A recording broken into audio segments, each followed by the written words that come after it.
name of the Father, the Son, and the Holy Spirit, will you pray with me, he said, that day that he corrupted me. He knew my story all too well, my weaknesses, my broken image of self, my non-existent sense of self-worth, and my desperate need to be loved. He held it all in the palm of his hand, and instead of acting like the pastoral priest that I needed him to be, he wielded his words into sharp knives and began methodically etching wounds into my heart I'm still trying to recover from 4 years later. I love you more than anyone else. I would give my life for you, he said, comfortingly, as I sobbed uncontrollably, feeling unworthy of his affection. Then, before I knew what was happening, he asked me the unthinkable.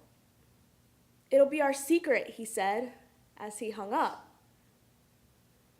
Wait, did I really just hear that? Somebody please pinch me. Please, God, tell me that I'm hallucinating. Why would I think that a priest would ask me to sleep with him? I am definitely delirious. There's no way that this is happening. In the name of the Father, the Son, and the Holy Spirit, Lord, shake these thoughts from my head.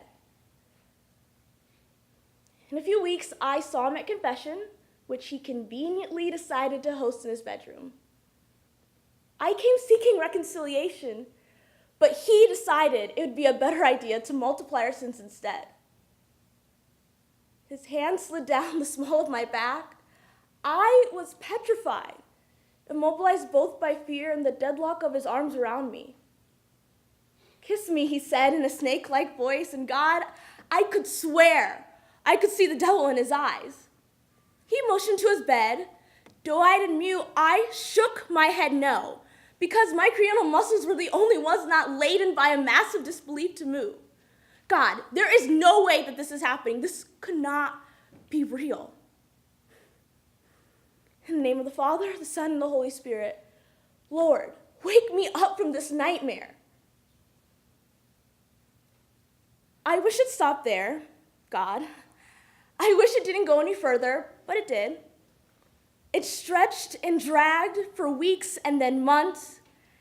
Every time I saw him, God rendered me more and more powerless until one day he told me to take off my pants and lay next to him, and I heard it as a command, leaving me with no option but submission to his twisted ways. In the name of the Father, the Son, and the Holy Spirit, I mean no harm to you. I am to you as Abraham is to Isaac, your father, he said, as he proceeded to fondle me in a way that only a lover is allowed to do. The worst part was, God, I believed it was all birthed from my own crookedness because, as far as I was concerned, he was the Holy One and I was a sinner.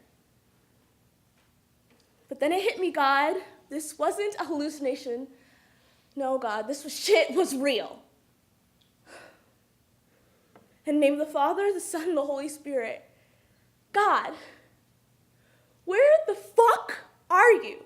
And why the fuck aren't you doing anything?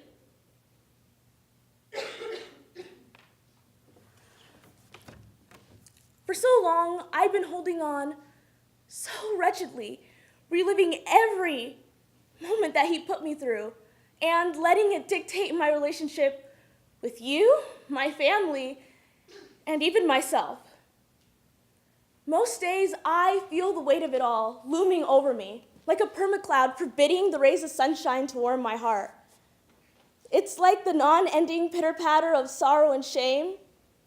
God, I believed I was a wrongdoer. I was crooked. I was the twisted one.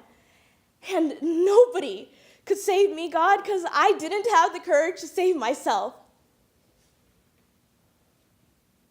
But now, in front of all of you, I have finally mustered up the courage to say, I was wronged.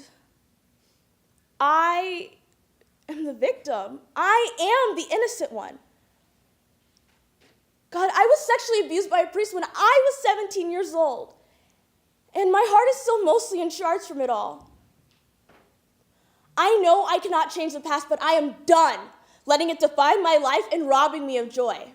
God, Some appendages might have been lost, but I am telling you this, Abba. Isaac takes himself off the sacrificial altar in this one.